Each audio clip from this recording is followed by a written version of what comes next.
Hello friends, কেমন আছেন সবাই? আশা করি সকলেই ভালোই রয়েছেন। দীর্ঘদিন ধরে আমি আমার পার্সোনাল প্রবলেমের কারণে এই চ্যানেলে ভিডিও আপলোড করতে পারিনি, তার জন্য আন্তরিকভাবে দুঃখিত। আশা করছি পরবর্তী সময়ে রেগুলার ভিডিও আপলোড দেওয়ার চেষ্টা করব। কিন্তু এতদিন যে ভিডিওর গ্যাপ ছিল, গ্যাপের মধ্যেও যে আপনারা এই চ্যানেলের সাথে জড়িত রয়েছেন, তার জন্য আপনাদের অসংখ্য ধন্যবাদ। এবং আপনাদের এই সাপোর্ট আছে বলেই আবার আমি আপনাদের সামনে এই নতুনভাবে ভিডিও আপলোড করতে বা ভিডিও আপনাদেরকে দিতে আগ্রহী হয়েছি। তাহলে চলুন আর দেরি না করে মূল যে ভিডিওর বিষয়, সেই ভিডিওর বিষয়ে নজর দেওয়া যাক। ইতিমধ্যেই আল আমিন মিশনের যে ক্লাস 11-এর সায়েন্সের বাংলা মিডিয়ামের অ্যাডমিশন টেস্টের ফর্ম ফিল আপ স্টার্ট হয়ে গেছে। এবং সেই ফর্ম ফিল আপটি আপনারা কীভাবে করবেন, কী কী প্রসেস রয়েছে, সেই সমস্ত প্রসেস আজকে এই ভিডিওর মাধ্যমে আপনাদের দেখাবো। তো চলুন ফর্মটি ফিল আপ করা যাক। ফর্ম ফিল আপ করার আগে আপনাদের কাছে একটি রিকোয়েস্ট, এখনও যারা চ্যানেলটিকে সাবস্ক্রাইব করেননি তারা চ্যানেলটিকে সাবস্ক্রাইব করে পাশের যে বেল আইকনটি রয়েছে সেই বেল আইকনটিতে ক্লিক করে অল নোটিফিকেশান অপশানটি অন করে দেবেন। এবং আপনারা অবশ্যই কে কোন জেলা থেকে ভিডিওটি দেখছেন সেই জেলার নাম অবশ্যই কিন্তু কমেন্টে লিখবেন। তাহলে আমি আল আমিন মিশনের যে অফিসিয়াল ওয়েবসাইট রয়েছে সেই আল আমিন মিশনের অফিসিয়াল ওয়েবসাইটে চলে এসেছি। আমি এই ওয়েবসাইটের লিঙ্কটি ডিসক্রিপশন বক্সে দিয়ে দেবো, আপনারা সেখান থেকে ক্লিক করে এই পেজটিতে চলে আসতে পারেন। এই পেজটিতে চলে আসার পরে এখানে দেখবেন online application for class 11 science Bangla medium 2024-25 এই অপশানটিতে কিন্তু ক্লিক করে দিতে হবে। এই অপশানে ক্লিক করলে আপনাদের একটি নতুন পেজে রিডাইরেক্ট করবে এবং এখান থেকে আপনাদের একটি ইউজার আইডি বানিয়ে নিতে হবে। ইউজার আইডি বানানোর জন্য এখানে সাইন আপ যে অপশন রয়েছে সেই অপশানে ক্লিক করতে হবে। প্রথমে এখানে স্টুডেন্টের ফুল নেমটি দিয়ে দিতে হবে, তারপরে স্টুডেন্টের মোবাইল নম্বর, তারপরে স্টুডেন্টের ইমেল আইডি বা যে কোনো ইমেল আইডি বা এখানে যে কোনো মোবাইল নম্বর, এমন নয় যে স্টুডেন্টেরই দিতে হবে, যে কোনো গার্জিয়ানের দিলেই হবে।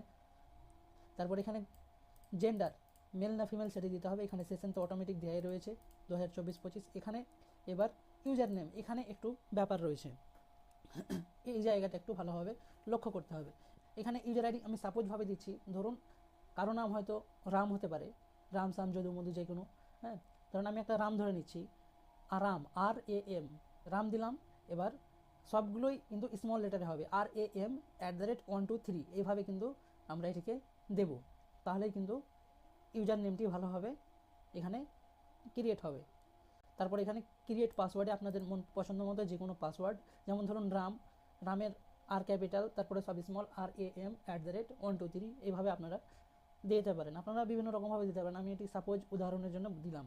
তারপরে এখানে কনফার্ম পাসওয়ার্ডে সেম একই, প্রথমে যে পাসওয়ার্ডটি দিয়েছেন এই আবার কনফার্ম পাসওয়ার্ডেও সেই একই পাসওয়ার্ডটি দিতে হবে। তারপর এখানে সাবমিট যে অপশানটি রয়েছে এই সাবমিট অপশানে ক্লিক করে দিতে হবে। তাহলে চলুন আমি এই ফর্মটি একবার ফিল আপ করে নিই। আমার এই ফর্মটি ফিল আপ করা হয়ে গেছে। তারপরে এবার এখানে যে সাবমিট অপশানটি রয়েছে সেই সাবমিট অপশানে ক্লিক করে দিতে হবে। সাবমিট অপশানে ক্লিক করে দেওয়ার পরে এখানে আপনাদের একটি কনফার্মেশন পেজ ওপেন হয়ে যাবে। সব কিছু যে ডিটেলসগুলো দিয়েছেন সেই ডিটেলসগুলো ঠিক রয়েছে কিনা সেই জিনিসটি দেখার জন্য একটি প্রিভিউ পেজ বা কনফার্মেশন পেজ যাই বলেন সেটি এখান থেকে হয়ে যাবে, চলে আসবে। সব কিছু যদি ঠিক থেকে থাকে তাহলে আবার এখানে সাবমিট যে অপশান রয়েছে সেই সাবমিট অপশানে কিন্তু ক্লিক করে দেবেন। সাবমিট অপশানে ক্লিক করলে এখানে আপনাদের একটি পপ আপ শো হবে, রেজিস্ট্রেশন সাকসেসফুলি ডান। তারপরে এখান থেকে ওকেতে ক্লিক করে দিতে হবে। ওকেতে ক্লিক করলে আবার আগের মতোই এই পেজটিতে চলে আসবে, রেজিস্ট্রেশন পেজে। তারপরে এখানে লগ ইন যে অপশানটি রয়েছে সেই লগ ইন অপশানে ক্লিক করে দিতে হবে। লগ ইন অপশানে ক্লিক করলে আপনাদের এরকম আবার একটি ইন্টারফেস চলে আসবে এবং এখানে ইউজার আইডি এবং পাসওয়ার্ড, এই ইউজার আইডি আর পাসওয়ার্ড দিয়ে আপনাদের কিন্তু লগ ইন হতে হবে। ইউজার আইডি যেটা বলেছিলাম RAM@123 ডেমোভাবে বলেছিলাম, ওই রকমই এখানে সেটি আইডি দিতে হবে। তারপরে আপনারা যে পাসওয়ার্ডটি দিয়েছিলেন সেই পাসওয়ার্ডটিও এখানে দিয়ে দিতে হবে। তাহলে চলুন আমি এটিকে ফিল আপ করে নিচ্ছি। আমার ইউজার আইডি এবং পাসওয়ার্ড দেওয়া হয়ে গেছে। এবার এখানে লগ ইনে ক্লিক করে দেবো। লগ ইনে ক্লিক করলে আবার আপনাদের এরকম একটি পেজ ওপেন হয়ে যাবে। এখানে কিছু অপশান রয়েছে, দেখবেন home, application form, upload document, payment, তারপরে edit and print and edit document, তারপরে মেসেজ লগ আউট। তারপর প্রথমে আপনাদের এখানে অ্যাপ্লিকেশন ফর্মে ক্লিক করতে হবে। তারপর এখানে application form 9 science Bangla medium এই অপশানটিতে ক্লিক করে দিতে হবে। এই অপশানে ক্লিক করলে আপনাদের যে মেন ফর্ম সেই মেন ফর্মটি আপনাদের সামনে ওপেন হয়ে যাবে। তারপরে এখানে আপনাদের অটোমেটিক অ্যাপ্লিকেশন আইডিটি নিয়ে নেবে এবং যে মোবাইল নম্বরটি দেওয়া ছিল আপনাদের দিয়েছিলেন রেজিস্ট্রেশনের সময় সেই মোবাইল নম্বরটি এখানে কিন্তু শো হয়ে যাবে। তারপর এখানে স্টুডেন্টের নামটি শো হয়ে যাবে। তারপর এখানে ডেট অফ বার্থ যেটা হবে সেটা বসাতে হবে। ডেট অফ বার্থ অনুযায়ী যেটা বয়স হবে এর বয়সটা কিন্তু অটোমেটিক নিয়ে নেবে, এখানে আপনাদের আলাদাভাবে বয়সটি দেওয়ার দরকার নেই। তারপরে সেক্স মেল না ফিমেল সেই এটা কিন্তু দিতে হবে। তারপরে রয়েছে অ্যাডমিশন টু ক্লাস, এখানে শুধু একটাই যেহেতু রয়েছে সেহেতু এখানে 11 সায়েন্সটাই এখানে চুজ করতে হবে। তারপরে সেশনটা অটোমেটিক নিয়ে নেবে 2024-25। তারপরে এক্সাম সেন্টার, এখানে আপনারা কোন কোন জায়গায় এক্সাম সেন্টারটি নিতে চান সেই সেন্টারগুলি এখানে কিন্তু চুজ করতে হবে। এই সেন্টারগুলির মধ্যে আপনারা যে কোনো একটি সেন্টার চুজ করতে পারেন, যেই সেন্টারটি চুজ করবেন সেই সেন্টারেই কিন্তু আপনাদের এক্সাম হবে। এবং এখানে হোস্টেল অটোমেটিক ইয়েস নিয়ে নিয়েছে, এখানে বাংলা মিডিয়াম চলে এসেছে, মিডিয়ামটা বাংলা। তারপর এখানে হোস্টেল ইমেল আইডি যেটা দিয়েছিলেন সেটাই এখানে আছে। তারপরে আপনাদের এখানে রিলিজিয়ান হিন্দু না মুসলিম সেটা এখানে অবশ্যই মুসলিম হতে হবে, এখানে মুসলিমের অটোমেটিক নিয়ে নিয়েছে। তারপরে ক্যাটাগরি, যদি কেউ OBC A, OBC B, general বা হ্যান্ডিক্যাপ হয়ে থাকে তাদের ক্ষেত্রে যে কোনো একটি যার প্রয়োজন মতো সেটি চুজ করে নেবে। তারপর এখানে স্পেশাল ক্যাটাগরি, কেউ যদি কারো যদি বাবা ইমাম হয়ে থাকেন তাহলে এখানে ইমামটা সিলেক্ট করে নিতে হবে। কেউ যদি অনাথ হয়ে থাকে তাহলে এখানে অরফান এই কথাটি সিলেক্ট করতে হবে। আর যদি কেউ জেনারেল থেকে থাকেন তাহলে জেনারেল এখানে দিতে হবে, সিলেক্ট করে নিতে হবে। তারপরে এখানে আসবে গার্জেন ইনফরমেশান। গার্জেন ইনফরমেশান এখানে সর্বপ্রথম বাবার নাম দিতে হবে। তারপরে এখানে আসবে বাবার কোয়ালিফিকেশান। তারপরে এখানে আসবে বাবার অকুপেশন, যার যেটা বাবা কাজ করেন সেই মোতাবেক এখানে কিন্তু সিলেক্ট করে নিতে হবে। তারপরে এখানে তার বাবার ইনকাম, সেই ইনকামটা মান্থলি ইনকাম হতে হবে, যেটা দেবেন এখানে মান্থলিটা দিয়ে দিতে হবে, মান্থলি ইনকাম কত টাকা সেটা দিয়ে দিতে হবে। তারপরে এখানে আসছে মায়ের নাম, এখানে মার নাম দিয়ে দিতে হবে। তারপরে মার কোয়ালিফিকেশান, তারপরে আবার মায়ের অকুপেশন, বেশিরভাগ ক্ষেত্রেই মা হাউস ওয়াইফ হয়ে থাকেন, যাদের হাউস ওয়াইফ আছেন তারা হাউস ওয়াইফ দেবেন। আর যদি কারো কোনো জব করেন বা অন্য কোনো বিজনেস করে বা কোনো কিছু করে তাহলে সেখানে তাদের মতো করে সিলেক্ট করে নিতে হবে। কারো মা যদি কোনো চাকরি করে তাহলে এখানে তার মান্থলি বেতন দিয়ে দিতে হবে। আর যদি কেউ হাউস ওয়াইফ থেকে থাকে তাহলে এখানে 00 দিয়ে দিতে হবে। এখানে কথাটা লিখেছে if father and mother late, কারো যদি বাবা মা মৃত হয়ে থাকে তাহলে এই টিক বক্সে ক্লিক করে দিতে হবে। তারপর এখানে গার্জেন নেম, আবার যার যেটা গার্জেন হবে বাবা, কারো যদি বাবা মারা গিয়ে থাকে তাহলে মা।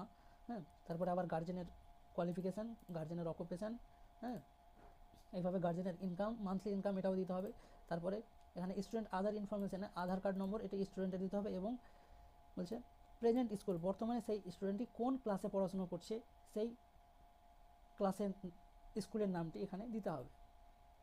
তারপর এখানে রয়েছে হোয়াটসঅ্যাপ নম্বর, এখানে অ্যাড্রেস ইনফরমেশানে হোয়াটসঅ্যাপ নম্বর দিতে হবে।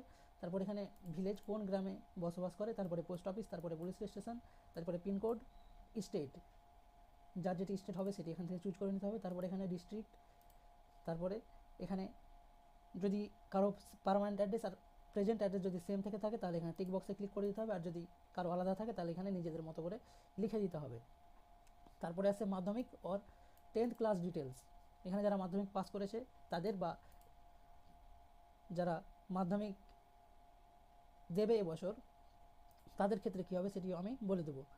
যারা এর আগে মাধ্যমিক দিয়েছে তাদের ক্ষেত্রে, যারা গত বছর মাধ্যমিক দিয়েছে তাদের ক্ষেত্রে 2023 সিলেক্ট করার পরে কোন বোর্ড থেকে সে মাধ্যমিক পরীক্ষা দিয়েছে সেটি চুজ করতে হবে। তারপর এখানে মাধ্যমিকের রেজিস্ট্রেশন নম্বর বা রোল নম্বর সেটি দিতে হবে এবং মাধ্যমিকে সে কোন স্কুলে পড়াশোনা করছে বা করেছে সেই স্কুলের নামটি এখানে দিতে হবে। আর যারা এবছর 2024 তাদের সেম ক্ষেত্রেও একই হবে, এখানে West Bengal board of secondary education এটা শর্ট ফর্মে দেওয়া রয়েছে, এখানে রেজিস্ট্রেশন নম্বর, তারপর এখানে মাধ্যমিক কোন স্কুলে বা মিশনে পড়েছে সেই মিশন বা স্কুলের নাম দিতে হবে। তারপর এখানে যে টিক বক্স রয়েছে একটি, এই টিক বক্সে ক্লিক করার পরে সাবমিট অপশানে ক্লিক করে দিতে হবে। তাহলে চলুন আমি এই ফর্মটিকে ফিল আপ করে নিচ্ছি এবং নেক্সট যে প্রসেস সেই প্রসেসের দিকে এগিয়ে যাব। ফর্ম সাবমিট করার আগে ফর্মটি ভালোভাবে ফিল আপ করার পরে আবার ভালোভাবে কিন্তু ফর্মটি একবার এক নজরে দেখে নেবেন এবং সব কিছু ঠিক থেকে থাকলে সাবমিট অপশানটিতে ক্লিক করে দেবেন। সাবমিট অপশানে ক্লিক করলে এখানে form successfully save status updated এই অপশান এটি শো হয়ে যাবে এবং এখান থেকে ওকেতে ক্লিক করে দিতে হবে। ওকেতে ক্লিক করলে আপনাদের নেক্সট যে স্টেপ সেটি হচ্ছে ডকুমেন্ট আপলোড, মানে ফটো আর সিগনেচারটি আপলোড করতে হবে। এই ডকুমেন্ট আপলোডে ক্লিক করার পরে ফটো আর সিগনেচার এখানে ক্লিক করে দিতে হবে এবং এখানে সিলেক্ট ডকুমেন্ট টাইপে প্রথমে ফটো তারপরে সিগনেচার, মানে প্রথমে ফটোটি সিলেক্ট করে নিতে হবে তারপরে সিগনেচারটি সিলেক্ট করতে হবে। তাহলে ফটো সিলেক্ট করার জন্য প্রথমে এখানে চুজ যে ফাইল রয়েছে সেই ফাইলটিতে ক্লিক করার পরে ছবিটি আপলোড করতে হবে। সেই ছবিটি কিন্তু 50 কেবির মধ্যে হতে হবে, সিগনেচারটিও সেম 50 কেবির মধ্যেই হতে হবে। তাহলে চলুন আমি প্রথমে ছবিটা আপলোড করে নিচ্ছি। আমি এখান থেকে একটি ছবি নিয়ে নিয়েছি, এই ছবিটি এখানে আবার আপলোডে ক্লিক করে দেবো। তারপরে এখানে আবার সিগনেচার যে অপশনটি রয়েছে, সিগনেচার অপশানে ক্লিক করার পরে আবার চুজ ফাইলে গিয়ে সিগনেচারটি আপলোড করে দেবো। আমার সিগনেচারটি আপলোড হয়ে গেছে, এবার এখান থেকে আপলোড অপশানটিতে ক্লিক করে দেবো। তাহলে আমার ছবি এবং সিগনেচার দুটোই আপলোড কিন্তু হয়ে গেছে। এবার যে নেক্সট অপশানটি হবে সেটি হচ্ছে মেক পেমেন্ট। এই মেক পেমেন্ট অপশানটিতে ক্লিক করে দিতে হবে। মেক পেমেন্ট অপশানে ক্লিক করলে এখানে স্টুডেন্টের নাম চলে আসবে, তারপরে কত টাকা পেমেন্ট করতে হবে সেটি চলে আসবে, এখানে এনরোলমেন্ট নম্বরটিও চলে আসবে, তারপরে যে অ্যাপ্লিকেশনের সময় মেলটা দিয়েছিলেন রেজিস্ট্রেশনের সময় সেই মেল আইডিটিও চলে আসবে এবং মোবাইল নম্বরটিও চলে আসবে। তারপরে এখানে পে নাও অপশানটিতে ক্লিক করে দিতে হবে। পে নাও অপশানে ক্লিক করার পরে এখানে আবার মেক কনফার্ম পেমেন্ট 300 এই অপশানটি শো হবে। তারপরে এখানে মেক পেমেন্টে ক্লিক করে দিতে হবে। মেক পেমেন্টে ক্লিক করলে আপনাদের সামনে আবার এরকম একটি পেজ চলে আসবে এবং এখানে আপনারা যে মোবাইল নম্বরটি দিয়েছিলেন সেই মোবাইল নম্বরটি কিন্তু এখানে আবার দিতে হবে। তাহলে চলুন আমি এখানে মোবাইল নম্বরটি দিয়ে দিচ্ছি। মোবাইল নম্বর দিয়ে দেওয়ার পরে এখানে নেক্সট অপশানে ক্লিক করে দিতে হবে। নেক্সট অপশানে ক্লিক করলে আপনাদের সামনে বিভিন্ন রকম গেটওয়ে চলে আসবে। এখানে আপনারা ভীম, গুগল পে, ফোনপে, পেটিএম এর মাধ্যমে পেমেন্ট করতে পারেন, বা এখানে credit card, debit card, net banking, wallet এগুলোর মাধ্যমে আপনারা পেমেন্ট করতে পারেন। যেহেতু আমি ইউপিআইয়ের মাধ্যমে পেমেন্ট করবো সেহেতু আমি এখানে ইউপিআই চুজ করছি। ইউপিআই চুজ করার পরে এখানে আপনাদের যে কিউআর কোড রয়েছে এই কিউআর কোডটি স্ক্যান করে আপনারা এটিকে পেমেন্ট করতে পারেন। তার জন্য এখানে আপনাদের 307 টাকা 97 কিন্তু আপনাদের এখানে কাটবে।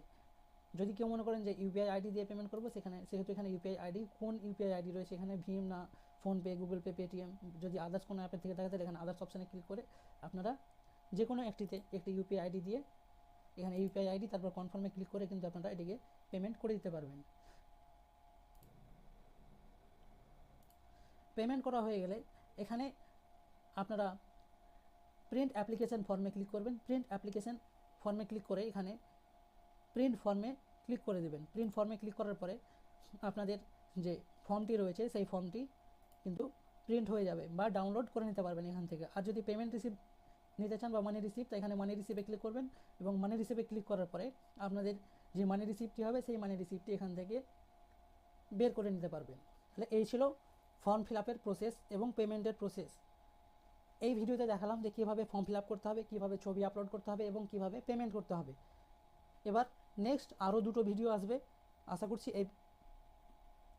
এই বিষয় নিয়ে, মানে ক্লাস 11-এর যে বাংলা মিডিয়ামের অ্যাডমিশন টেস্ট এই নিয়ে আরও দুটো ভিডিও হবে।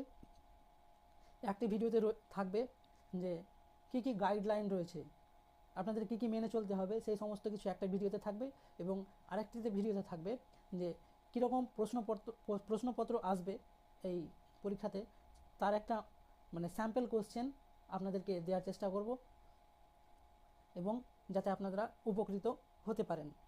এমন নয় যে ওই প্রশ্নগুলোই আসবে, অন্য প্রশ্ন আসতে পারে, কিন্তু মানে আমার এক্সপিরিয়েন্স থেকে আপনাদের কিছু প্রশ্ন দেওয়া হবে। তাহলে এই ছিল আজকের ভিডিওটি যদি আপনাদের ভালো লেগে থাকে তাহলে অবশ্যই ভিডিওতে একটি লাইক করে দেবেন, আর এই ধরনের ভিডিও পেতে চ্যানেলটিকে অবশ্যই সাবস্ক্রাইব করে পাশের বেল আইকনটি ক্লিক করে অল নোটিফিকেশান অপশনটিতে ক্লিক করে দেবেন, যাতে এই ধরনের লেটেস্ট ভিডিওগুলি সর্বপ্রথম আপনি আপনার মোবাইলে পেয়ে যান। ভিডিওটি শেষ পর্যন্ত দেখার জন্য আপনাদের অসংখ্য ধন্যবাদ।